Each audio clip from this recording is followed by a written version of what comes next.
छोटे बच्चों की बेहतर निगहदाश्त, तालीम की जानिब राग़िब करने में माहिर असातिज़ा का बेहतरीन ताउन। हेलो किड्स प्री स्कूल खेल के साथ ज़हनी वर्जिश को दी जाती है अहमियत। अपने बच्चों को दिलाएं दाखिला सिर्फ और सिर्फ हेलो किड्स प्री स्कूल। तालीम वो आला तरबियत का अमीन, शानदार माहौल, स्कूल्स की दुनिया का पुराना नाम, जदीद तालीमी अंदाज।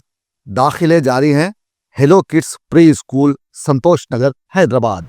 आदाब दोस्तों, मैं हूं एम ए वाजिद। दोस्तों, हमारे मसाइल प्रोग्राम में हमने हमेशा कोशिश की है कि अवाम के उन सवालात को इस प्रोग्राम में जगह दी जाए जिनके बारे में आम तौर पर लोग बेखबर रहते हैं, और ऐसे सवालात जिनका जवाब मिलना मुश्किल हो जाता है। इसी कारण हमने इस प्रोग्राम में कादिर साहब को बुलाया है। शमशाद कादिर साहब जो अइम्मा के कौमी सदर हैं, समाजी जहदकार हैं और नाम नहाद सहाफ़ी हैं, हरदिल अजीज़ शख्सियत हैं। तो आज हम उनसे बात करेंगे अक़लियती फ़ाइनेंस कॉर्पोरेशन का जो इदारा है उसकी कारकर्दगी और हुकूमत की बदनीयती पर। खादिर साहब अस्सलाम वालेकुम। वालेकुम अस्सलाम। खादिर साहब, राजू युवा विकासम, मैं टाइम वेस्ट करना नहीं चाहता खादिर साहब, तो सीधा सवाल पे आ जाता हूँ मैं। पर लोगों को पता है कि हम किस तरह के सवालात इस प्रोग्राम में लेते हैं। तो राजू युवा विकासम नामी स्कीम शुरू की गई। पहले कहा गया 1 से 10 लाख रुपए दिए जाएंगे। ये मेरे पास सबूत है, वो सबूत है जिसे कोतवाल ने कहा था। अब उसके बाद क्या हुआ, डेट बदली, तारीख बदली, उसके बाद एक नया शोशा छोड़ा गया।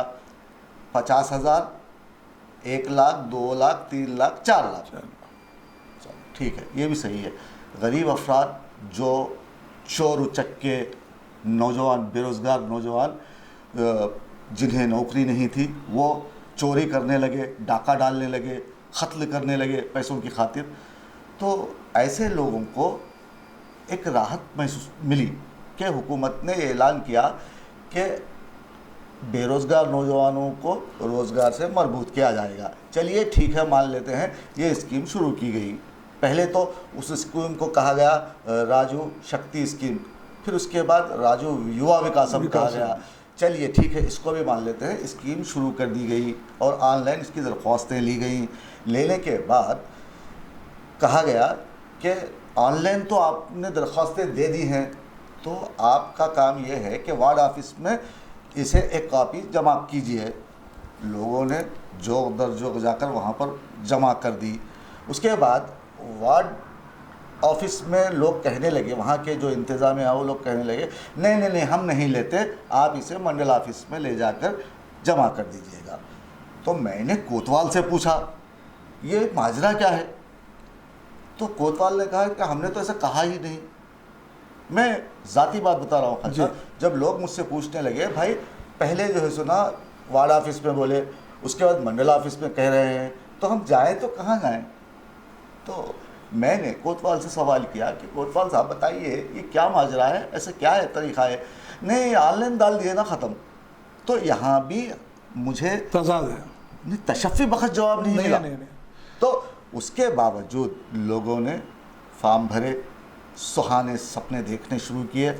वज़ीर आला ने कहा कि 2 जून को इस स्कीम का आगाज़ होगा और लोगों में सैंक्शन लेटर दिए जाएंगे, पैसे दिए जाएंगे, पैसे नहीं, सैंक्शन लेटर दिए जाएंगे।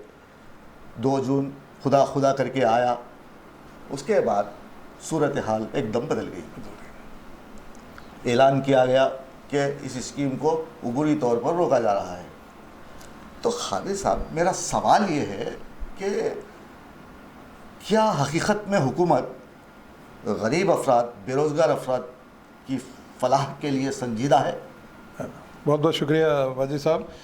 मैं हमेशा इस बात का जो है मुतारिफ़ रहा हूँ कि जब भी आपने आवाम को हुकूमत की जानिब से ऐलान करदा स्कीमात पर अमल आवरी नहीं होती है, वो लोग जो परेशान हाल ज़िंदगी गुजारते हैं, आपके स्टूडियो पे आपसे आके जो है सवालात करते हैं, तो हमेशा आपने ये बात सोची है कि आवाम की फलाह व बहबूद किस तरह से की जाए, और जो आवाम में जो बेचैनी हुकूमत के ऐलान के बाद जो अमलावरी नहीं होती है, वो जो आवाम में जो बेचैनी फैलती है, आपने हमेशा वो उनके सवालात और उन आवाम में जो बेचैनी फैली हुई है उसको हुकूमत को पहुंचाने का आप जो काम करते हैं काबिल मुबारकबाद है। तो आपने जो सवाल किया है राजीव युवा विकासम स्कीम का, तो मैं सीधे सीधे ये बात कहना चाहूँगा, Mr Revanth Reddy chief minister हैं आप, you are responsible for all this consequences arises in the scheme.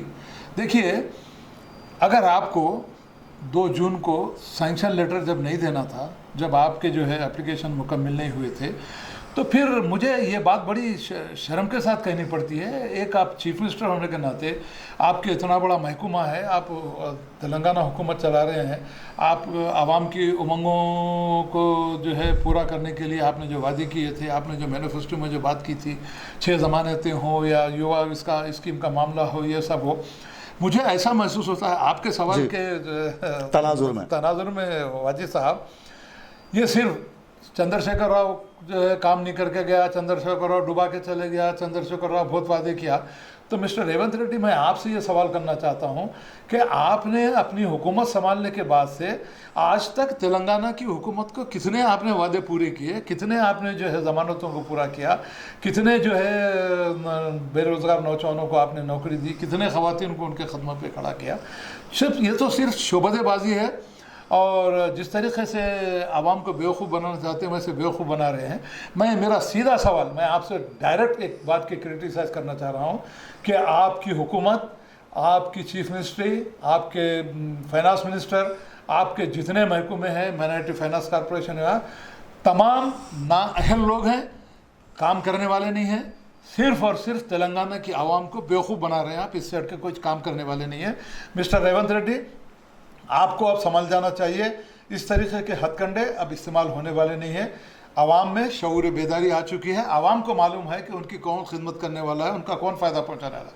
वाजी साहब, लोग इतनी आस और उम्मीद के साथ 2 नवंबर का इंतज़ार कर रहे थे, इतने बेचैन थे, रातों की नींद हराम थी कि कल भाई 2 नवंबर को शायद कुछ हम अपने खतबों पे खड़े रहेंगे। मगर मिस्टर रेवंत रेड्डी, आपने उनकी उम्मीदों पे पानी फेर दिया है, जो इंतहाई शर्मनाक बात है आपके लिए भी और आपकी हुकूमत के लिए भी। इससे बढ़ के शर्मिंदगी की कोई बात हो नहीं सकती।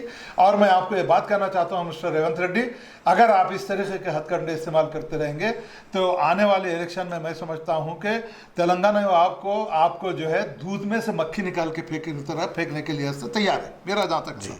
तो खादी साहब, आपके इस जवाब से मैंने एक सवाल अर्ज़ किया है, तो मैं आपसे पूछना चाहूँगा। खादी साहब, आपने कहा अवाम में शऊर आ चुका है।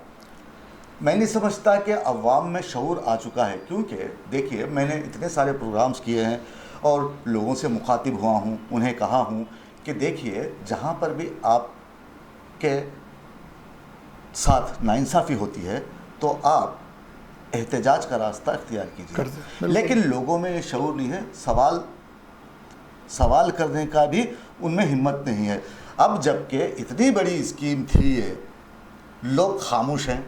अब देखिए, मैंने पिछले मेरे कॉलम में मैंने लिखा है कि इसके ज़िम्मेदार कौन है। काजी साहब, देखिए, वज़ीर आला एक बड़ा ओहदा है, वज़ीर आला बड़ा वज़ीर है, इसको छोड़ दीजिए आप देखिए नीचे वालों को लीजिए, फाइनेंस कॉरपोरेशन है, फाइनेंस मिनिस्टर है, और डिप्टी चीफ मिनिस्टर, और जो भी डायरेक्टर जो भी हैं जी, ये लोग क्या कर रहे थे।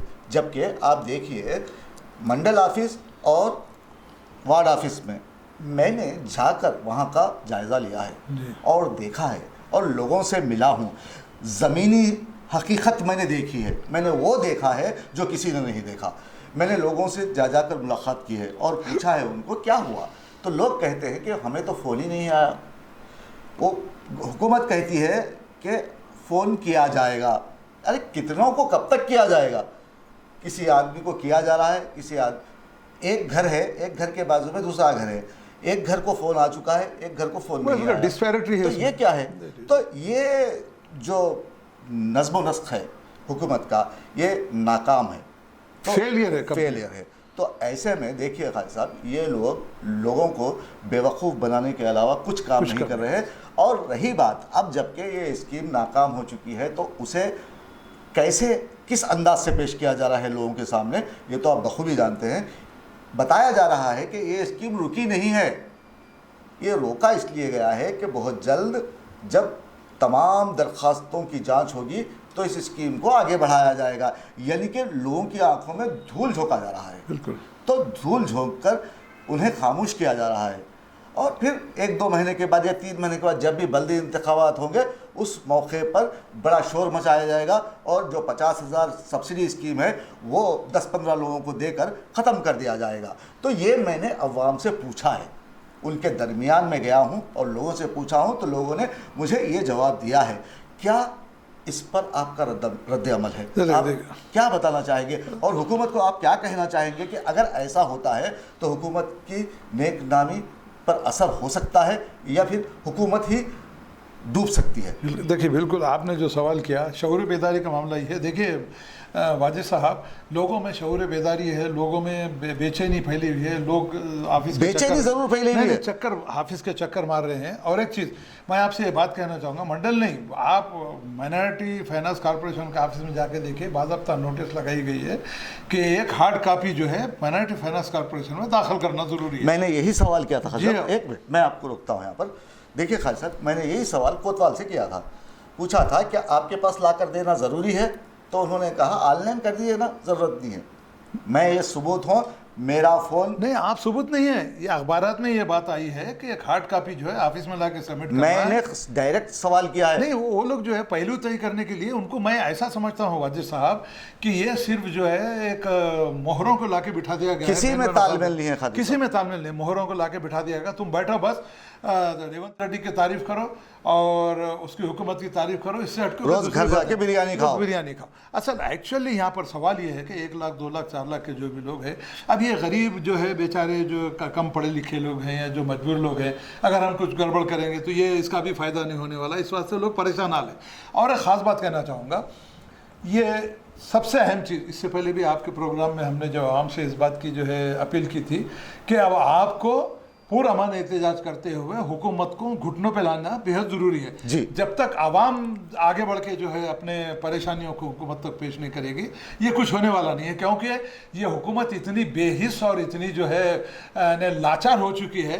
मैं मिस्टर रेवंत रेड्डी आपके ऊपर डायरेक्ट इस बात की क्रिटिसाइज करना चाहूँगा कि सिर्फ खाली जो है कैबिनेट मीटिंग कर लेने से या बड़े बड़े ऐलान कर लेने से आपकी कुछ नेकलामी होने वाली नहीं है। मुझे तो ऐसा महसूस होता है कि जिस तरीके से चंद्रशेखर राव को लिया के एक कोने में बिठा दिया गया है, आपको ये बुरा वक्त आने वाला है। क्योंकि जिस तरीके से चंद्रशेखर राव ने अवाम को धोखा देके जो है तेलंगाना हुकूमत को तबाह बर्बाद करके चला गया, आप क्या कर रहे हैं मुझे बताइए। मैं आपसे डायरेक्ट सवाल करना चाहता हूँ, क्या आपने जो है आज तक सुनहरा तेलंगाना, चंद्रशेखर राव जाके जो है सुनहरा तेलंगाना रख के सिर्फ अपने घर में सोना भर लिया?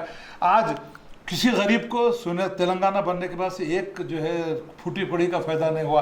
ना हमारी ज़मीन हमको मिली, ना हमारा पानी हमको मिला, ना हमारी नौकरियां हमको मिली। फिर भी आप आके जो है बड़ी बड़ी बातें करके हम जो है हमारा फंड, कब तक आप फंड का रोना रोएंगे? 5 साल ख़त्म होने के बाद क्या 5 साल के बाद भी इलेक्शन पे यही लड़ेंगे आप? नहीं, इनका कहना ये है कि ये अवामी हुकूमत है। नहीं, अवामी हुकूमत कहाँ है? अवामी हुकूमत जब होती है जब आवाम जो खुशहाल रहती, आपकी तारीफ़ करती, कांग्रेस की तारीफ़ करती, रेवंत रेड्डी की तारीफ़ करती, आवाम को जो है नित हर तरीके से जो है सहूलत पहुँचाई जाती, नौकरियाँ दिए जाते, बच्चों के तालीम में फ़ायदे जाते। ये सिर्फ नहीं, ये सिर्फ ये है कि बेवकूफ़ बनाओ और काम चलो, उससे हटके कोई दूसरा हुकूमत करो, इनका कुछ नहीं है। मैं आज एक बात कहना चाहता हूँ, क्यों भाई, आप जब आपके पास हुकूमत का पैसा नहीं है तो फिर आप ये गाड़ियाँ सेक्रेटरीट में जो है एसी रूमों में बैठ के आप जो हुकूमत चलाना, ये सब बंद की, सब जो है अखराजात कम कीजिए आप। नहीं खादी साहब, आप हट रहे हैं यहाँ से। मैं बताना ये चाहता हूँ, माफ़ी का खास बोलिए। देखिए, पैसे की कमी का कोई रोना नहीं है। आप सीधे वज़ीर आला को देखिए, वो पैसे का रोना रो नहीं रहे हैं, बल्कि वो कह रहे हैं कि दरख्वास्तों की जांच मुकम्मल नहीं हुई। अगर ये दरख्वास्तों की जांच मुकम्मल नहीं हुई है तो इसका जिम्मेदार कौन है? अब एक डायरेक्ट में आप वही बस सवाल, इससे पहले आपको सवाल किए थे, आपने सबसे पहले Mr Revanth Reddy, you have to answer it. आपको आवाम के सामने जवाब देना है, आपको उन गरीब आवाम के सामने जवाब देना है जिन्होंने लाखों की तादाद में एप्लीकेशन इस उम्मीद के साथ दी कि शायद हम अपने कदमों पे खड़े रह कर सकते हैं। तो मिस्टर रेवंत रेड्डी, जब आप इस काबिल नहीं थे, आज जब आपकी हुकूमत इस अहल नहीं थी कि दरख्वास्तों की यकसुई करके 2 नवंबर तक जो है ऐलान जब आप करना नहीं चाहते थे 2 जून तक, तो फिर आपने किस बुनियाद पे जो है ऐलान कर दिया कि 2 नवंबर को जो है हम जितने भी एप्लीकेशन है सैंक्शन हुए वो लेटर जो है आम के सामने पेश करेंगे। यहाँ खुली तौर पर आपकी हुकूमत की, आपकी चीफ मिनिस्टर की नाअहली साबित होती है। मैं ये ख़ास तौर से कहना चाहूँगा कि इस तरीके के हथकंडे इस्तेमाल करना बंद कीजिए। जब आप एप्लीकेशनें आपकी मुकम्मल नहीं हो रही थी 2 जून तक, तो फिर किस बुनियाद पे आपने जो है आवाम से वादा किया था? इतने बड़े बड़े बलंबान दावे किए गए कि 2 जून को जो है हम जो है लेटर देंगे। कभी फाइनेंस मिनिस्टर ने ऐलान कर दिया, कभी डिप्टी चीफ मिनिस्टर ने ऐलान कर दिया, कभी मिस्टर रेवंत रेड्डी आपने ऐलान कर दिया कि 2 जून को सब ऐलानात अलग अलग, सबके ऐलान एक दूसरे से मेल मिलाप नहीं। चीफ मिनिस्टर का बयान अलग, डिप्टी सीएम का बयान अलग, फाइनेंस मिनिस्टर का बयान अलग, फिर और ये जितने नाअहल चेयरमैन यहाँ बैठे हुए हैं सबके बयान उन्हें तो कुछ पता ही नहीं है। उन्हें तो कुछ पता नहीं है। तो मिस्टर रेवंत रेड्डी, मैं वाजिद साहब आपसे ये बात करना चाहूँगा कि मिस्टर रेवंत रेड्डी, इसकी जिम्मेदारी इस स्कीम की अमलावरी जो 2 जून को नहीं हुई, इसकी सारी जिम्मेदारी आपको कबूल करना। आपने एक बात कही कि चीफ मिनिस्टर का बड़ा ओहदा है, उनके नीचे वाले काम जब तक नहीं करेंगे, जब तक ये सर जिस्म पे नहीं रहेगा, धड़ कुछ काम करने वाला नहीं है। ये सारी जिम्मेदारी मिस्टर चीफ मिनिस्टर के जो है उन्हीं की जानिब से ये स्कीम तैयार की गई थी। जब उन्होंने ये स्कीम तैयार की थी तो इस स्कीम की अमलावरी करने की जिम्मेदारी भी चीफ मिनिस्टर रेवंत रेड्डी पे जाती है जी। आप जो है 6000 करोड़ मंजूर तो कर दिए, मंजूर करके क्या आपने खजाने में रख लिया या आपके अपने चैम्बर में वो बजट को रख लिया है?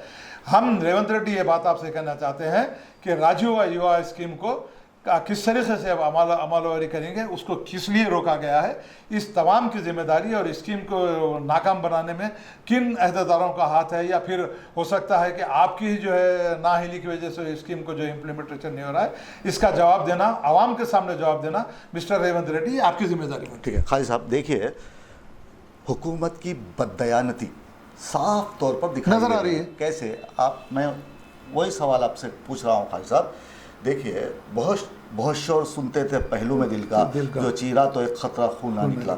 इस तरह आप देखिए, जब 2 तारीख करीब आ रही थी 2 जून, तो उससे कबल एक हंगामा किया गया, बताया गया कि जो डिलीवरी बॉयज़ हैं उन्हें गाड़ी दी जाएगी। ठीक है, हुआ कुछ नहीं, गाड़ी दी जाएगी। उसके बाद कहा गया सिर्फ 50,000 सब्सिडी लोन दिए जाएंगे, बाकी के दूसरे फेज में दिए जाएंगे। पहला मरहला तो वहाँ पर हुआ क्या, जो 4 लाख के लिए 3 लाख के लिए जो लोग अप्लाई किए थे उनके डग गिर गए, उनके हवास बाख्ता हो गए। तो ऐसे में कई नौजवान मेरे पास आए और उन्होंने सवाल किया, सर मैंने फ़लाँ चीज़ के लिए ये लोन की दरख्वास्त दी थी, अब ये लोग कहते हैं कि 2 जून को नहीं दिया जाएगा, नेक्स्ट फेस में दिया जाएगा। ये कब मिलेगा नेक्स्ट फेस? ये दरख्वास्त हमारी चलेगी कि नहीं चलेगी जब तक? तो मैं लाजवाब हो गया। मैं क्या जवाब दूं उसे, क्योंकि जब मैंने आगे वालों से, डायरेक्टर से पूछने की कोशिश की तो फ़ोन नहीं उठाते। तो ऐसे में खालिद साहब, मैं आपसे पूछना चाहूँगा कि उन तलबा नौजवानों को जो राह रास्त पे आते हुए अपनी ज़िंदगी को एक अलग धारे में शामिल करना चाहते हैं और एक प्लेटफॉर्म बनाते हुए अपनी ज़िंदगी को पुरसुकून बनाने के फिराक में हैं, ऐसे तलबा के लिए ये स्कीम बहुत ही अहम थी। लेकिन इस स्कीम की नाकामी के वजह से लोगों की जहनों पर जो है जो असर पड़ा है, वो उसे हटाना हमारी और आपकी जिम्मेदारी है। तो हुकूमत को हमें क्या कहना चाहिए, आप बताइए, आप किस तरह बताएंगे उन डायरेक्टर्स को जो लाइल्म हैं, उन्हें लाकर बिठा दिया गया। आप कहते हैं कि तारीफ़ करो, ये डायरेक्टर्स तारीफ़ करते हैं, ये डायरेक्टर्स ही तारीफ़ नहीं करते खालिद साहब। हर आदमी जो कारकुन है कांग्रेस का, वो वज़ीर आला की तारीफ़ में लगा हुआ है। आप देखो, हमारा MLC भी है जिसे नया बनाया गया है, वो तो अपने पेपर काले कर रहा है, किस पे? तारीफ़ करते हुए रेवंत रेड्डी की। तो पेपर अब कांग्रेस की हुकूमत से चल रहा है। वो इतने एडवर्टाइजमेंट आ रहे हैं कि वो पेपर चल ही रहा है हुकूमत की तरफ से, तो ऐसा एमएलसी भी अपना बयान मुतज़लज़ल देता है, उसके ख़दम भी मुतज़लज़ल है, तो आप मुसलमानों का जो हाल है, उन्हें जो ख़र्ज़ जात दिए जाने वाले थे जब वो नहीं मिल रहे हैं, तो आप उस एमएलसी को क्या कहेंगे जिसे मुसलमानों की फलाह और बहबूद के लिए तोहफे में दी गई है सीट? वो आप उस बारे में बताइए। बिल्कुल सही। देखिए वाजी साहब, जिस तरीके से बेरोज़गार नौजवानों की आपने बात की, कोई लैब टेक्नीशियन है, कोई जो है फार्मासिस्ट है, कोई ये जितने भी जो ट्रेड वाले थे, इस आज उम्मीद पे आए थे कि भाई चलो रेवंत रेड्डी ने बहुत बड़ा कारनामा अंजाम दिया, 6,000 करोड़ दे दिए उसके ऊपर। मगर मैं वाजिद साहब आपसे ये बात कहना चाहूँगा कि ये सब सियासी हथकंडे हैं, और जितने भी कांग्रेस के लीडर हैं या जितने भी चेयरमैन ये सब बने हुए हैं, अपनी अपनी बखा के खातिर ये लोग काम कर रहे हैं। खुली बात सामने जी बिल्कुल बिल्कुल, आप बात बोलिए। सामने कर ली।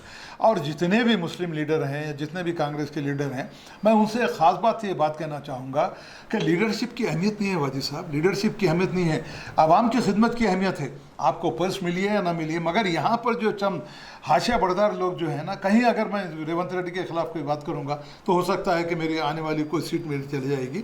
तो मैं तमाम लीडरों से ये बात कहना चाहूँगा कि आप आवाम की खिदमत के तहत आप आके बात कीजिए, आवाम की खिदमत के जज्बे के तहत आइए। पोस्ट तो आज रहेगा 4 साल 2-4 साल का रहेगा।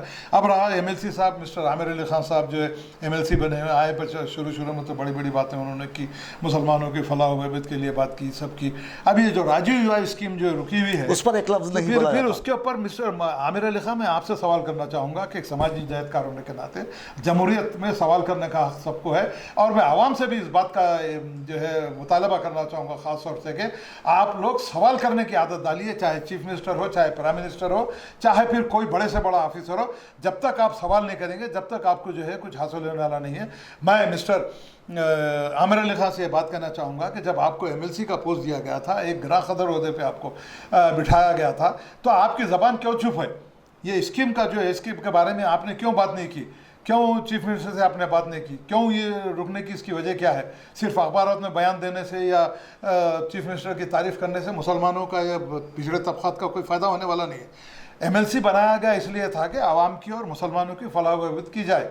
वो भी एमएलसी इस वास्ते दिया गया कि मुसलमानों में बेचैनी थी, मिनिस्टर भी नहीं दिया गया, एमएलसी भी नहीं रहा तो मुश्किल होगा। आपको एमएलसी का पोस्ट मिल गया, आप 24 घंटे दौड़े, कभी वरंगल, कभी खम्मम, कभी मेदक, सब खाली फिर रहे हैं, मगर आज तक आपके एमएलसी बनने से आज तक आपने चीफ मिनिस्टर को क्या मुसलमानों की फलाह बहबूद के लिए स्कीमात शुरू हुई थी, उसमें क्या आपने फ़ायदा पहुंचाया? आपको इसका जवाब देना है मिस्टर आमिर अली खान, क्योंकि एक समाजी जहदकार होने के नाते हम जो है बेबाकाना अंदाज में बात करते हैं, तनखीद बराए तनखीद नहीं, तनखीद बराए तामीर करते हैं, हमारी तजावीज़ आपको पेश करते हैं।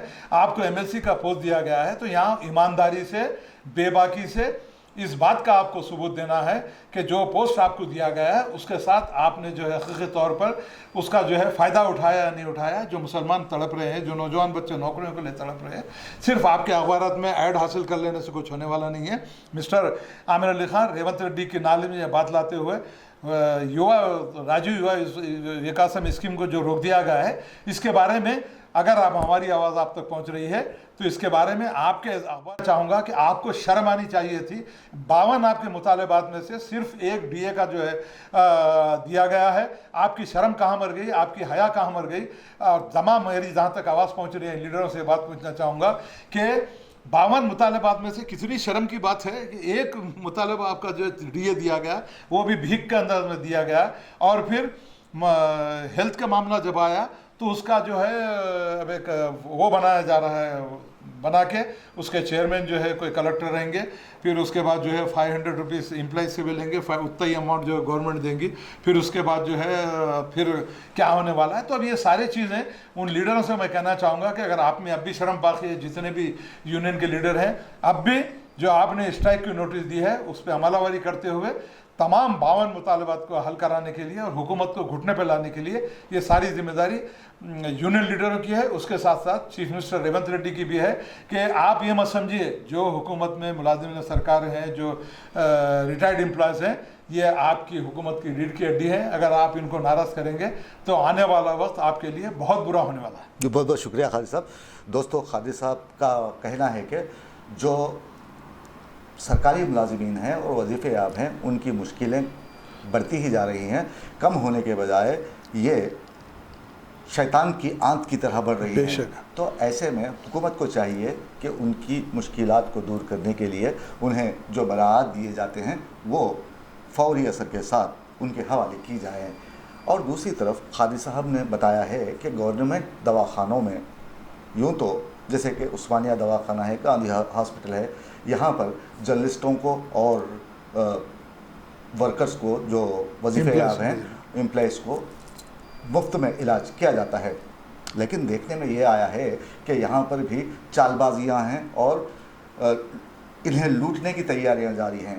पहले जब वज़ीर आला KCR थे तब के हालात कुछ और थे, जब अगर कोई जर्नलिस्ट या कोई एम्प्लॉई अपनी तबीयत ख़राब हो जाए तो वो किसी भी दवाखाने में जाकर एडमिट हो जा सकता था।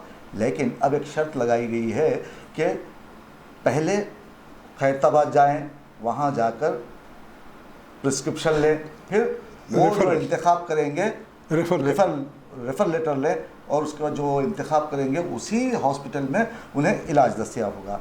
ये गैर ज़रूरी के और बेकार की चीज़ें आप कहानियाँ जोड़ कर आप तहदीदात आयद कर रहे हैं मरीज़ों पे। अगर आदमी मर जाएगा, एकाएक उसकी तबीयत ख़राब हो जाए तो आदमी मर जाएगा, तो उसकी सहूलत के लिए किसी भी दवाखाने में उसे इलाज के लिए दरवाजे खुले रखने चाहिए। बिल्कुल, लेकिन ऐसा हो नहीं रहा है। और जर्नलिस्ट कहीं जाता है या एम्प्लॉय कहीं जाता है प्राइवेट दवाखाने में, अगर वो रेफर लेटर लेकर भी जाता है मुश्किल तो उसके लिए मुश्किलात खड़ी की जाती हैं। कहा जाता है कि डॉक्टर के पहले पैसे दीजिए 500 रुपये, हाँ बिल्कुल 500 रुपये दीजिए, तो वो बगैर परेशान हुए वो शख्स बाहर निकल ही नहीं सकता। तो ऐसे में आप क्या कहना चाहेंगे? देखिए वाजिद साहब, जैसा कि आप जो एम्प्लॉइज़ के सेहत के बारे में, उनके इलाज वाले के बारे में जो ट्रस्ट कायम करने की जो बात की गई, मुझे एक अजीब बात समझ में नहीं आ रही है वाजिद साहब। जब आप हेल्थ कार्ड इशू कर दिए हैं तो उसको गवर्नमेंट के जो है के साथ साथ दवाखानों को मरबूत कर देना चाहिए। अगर आपको अपोलो हॉस्पिटल में जाएंगे तो वो नहीं चलता। तो इसका मतलब ये है कि जब आप हेल्थ कार्ड इशू कर रहे हैं तो तमाम दवाखानों से हुकूमत का जो है ख़जाने से जो भी पैसा जाता है उससे इसको जो है टाई अप करते हुए जब भी जो है हेल्थ कार्ड, अब ये ट्रस्ट बनाना, 500 रुपये हमसे लेना, 500 रुपये गवर्नमेंट देना, वो कहाँ तक अब तक जो आप जो वादे किया आज तक पूरे नहीं हुए, आज तक आप पूरे नहीं करें। तो हम ये चाहते हैं कि जो अब हेल्थ कार्ड EHS हो या JHS हो या जर्नलिस्ट के हस्ते हुए, मुलाजिमिन सरकार के हस्ते हुए, जो कुछ भी हो, जब आप हेल्थ कार्ड इशू करते हैं तो उसका जो है इस तरीके से जारी कीजिए कि जिस भी दवाखाने में जाएगा उसका 10 लाख की जो बात की गई उसका पूरा इलाज जो आपके दवाखाने में होना चाहिए और वो हेल्थ कार्ड से सारी चीज़ें मरबूत कर देनी चाहिए कि भाई जो भी खर्चा आ रहा है हुकूमत इसके लिए देने के तैयार है। हुकूमत से वो जो है हॉस्पिटल से जो है मायदा करते हुए जो भी एम्प्लॉय जाएगा वो हेल्थ कार्ड के जरिए से तमाम इलाज मुआवजा होगा और हुकूमत का इसका पैसा ज़्यादा, पूरा पैसा जो है हुकूमत अदा करेगी। तो ही जब नेक नियत आपकी समझ में आएगी। वरना जैसा अभी आपने कहा कि एक आदमी बिल्कुल सख्त अलील है, मरने के करीब है, अब वो कब तक दवाखाना जाएगा, कब रेफर लेटर जाएगा, कब रेफर लेटर आएगा। अगर आप हेल्थ कार्ड दे दिए हैं तो उसका लुजुम ये लगाइए कि हर दवाखाना जो लिस्ट में आएगा जियो के तहत वो दवाखाने में हेल्थ कार्ड चलेगा और तमाम अखराजात लिस्ट में बहुत है खादी साहब। हाँ। लेकिन खैरताबाद में नहीं बोलते। क्या बोलते हैं? आप उस्मानिया जाइए, आप गांधी हॉस्पिटल जाइए, आप निम्स को जाइए, ऐसा कहते हैं। अगर कोई जिद करे, मेरा एक दोस्त है जर्नलिस्ट, उसने मुझे बताया है, ये सबूत है इसका भी। हाँ, मैं खाली खोली बातें नहीं करता खादी साहब, मैं खोज कर बात करता हूँ। सही है। तो मेरे दोस्त जर्नलिस्ट ने बताया कि वो एक दवाखाना जो अमीरपेट में है वहाँ गया था, तो उससे पहले 750 रुपये फ़ीस ली गई डॉक्टर को दिखाने के लिए। उसके बाद कहा गया, एक लंबी लिस्ट थमाते हुए कहा गया 12 साढ़े 12 हज़ार के आप टेस्ट करवा कर आइए। तो ये क्या है? ये जर्नलिस्ट का हेल्थ कार्ड है। मैं आपको यही बोलना चाह रहा हूँ अजय साहब, जब हेल्थ कार्ड जब इशू कर दिया गया तो सारी चीज़ें उसमें आ जानी चाहिए।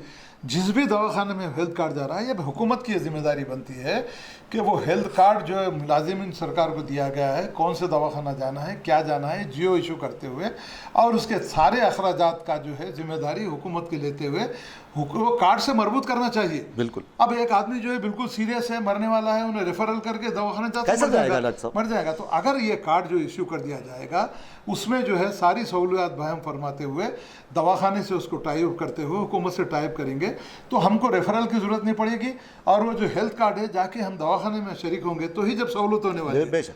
वरना आप मरीज यहाँ से रेफरल होकर कहते हैं कोई मर जाता तो हम तो यही कहेंगे कि कादी साहब के हुकूमत के खौल फेल में तजाद है। दोस्तों, अगर आपको हमारा ये प्रोग्राम अच्छा दिखा है तो आप हमारे चैनल को सब्सक्राइब करें, और इसे बेहतर बनाने के लिए अगर आप कोई मशवरा देते हैं, तजावीज़ पेश करते हैं, तो कमेंट करना ना भूलें और इस वीडियो को दूसरों तक पहुंचाएं, क्योंकि आपके ऐसा करने से हमारी हौसला अफजाई होगी। और हम चाहते हैं कि हमारा जो ताल्लुक़ है कादी साहब से, वो ताल्लुक़ हमेशा बरकरार रहे, और हम चाहते हैं कि एक साथ मिलजुल कर अवाम के लिए लड़ते रहें, और यही लड़ाई हमारी 20 साल, तकरीबन 20 साल से जारी है। तो हम आपके लिए हमेशा तैयार हैं, कादी साहब हमेशा आपके लिए तैयार हैं। अगर आपको किसी भी शोबे में किसी भी तरह की कोई परेशानी होती है तो आप रास्त तौर पर कादी साहब से रब्त पैदा कर सकते हैं। हमें दीजिए इजाज़त। आदाब, शब बखैर। ताज़ा तरीन वीडियोज़ के लिए आप हमारे चैनल को सब्सक्राइब करें और देखते रहें पैगाम टीवी। पैगाम टीवी, आवाज़ आपकी।